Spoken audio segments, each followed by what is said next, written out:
கோடநாடு கொள்ளை வழக்கு தொடர்பாக கனகராஜின் உறவினர் ஆஜராகி இருக்கிறார். இது பற்றிய மேலும் விவரங்களை தருகிறார் நமது செய்தியாளர் தென்னிலவன். முழு விவரம்.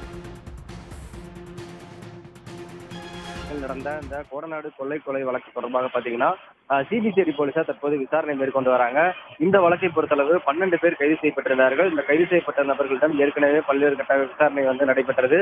அதே போல இந்த கோடநாடு கொள்ளை வழக்கு தொடர்பாக கோடநாடு எஸ்டேட் மேலாளர் உள்ளிட்டோரிடமும் விசாரணையானது மேற்கொள்ளப்பட்டது.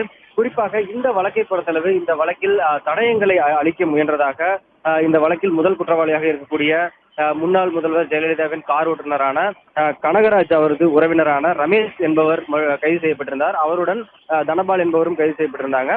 அவர்கள் சிறையில் அடைக்கப்பட்ட நிலையில பிணையில் தற்போது வெளியே வந்திருக்கிறார்கள்.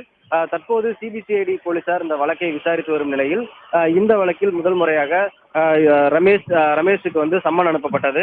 சம்மன் அனுப்பப்பட்ட நிலையில சற்று முன் கோவை காந்திபுரம் பகுதியில் இருக்கக்கூடிய சிபிசிஐடி அலுவலகத்தில் ரமேஷ் விசாரணைக்கு ஆஜராகி இருக்கிறார்.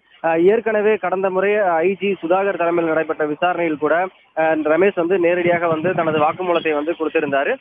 இந்த சூழலில் தான் தற்போது கோவை காந்திபுரம் பகுதியில் இருக்கக்கூடிய சிபிசிஐடி அலுவலகத்துல ரமேஷிடம் விசாரணை மேற்கொண்டு வருகிறார்கள் போலீசார். குறிப்பாக இவரிடம் விசாரணை மேற்கொள்வதற்கான முக்கிய காரணம் என்னன்னா, அந்த கோடநாடு கொள்ளை வழக்கில் இருக்கக்கூடிய தடயங்களை அளிக்க முயன்றதாக தான் இவர் மீது புகார் இருந்தது.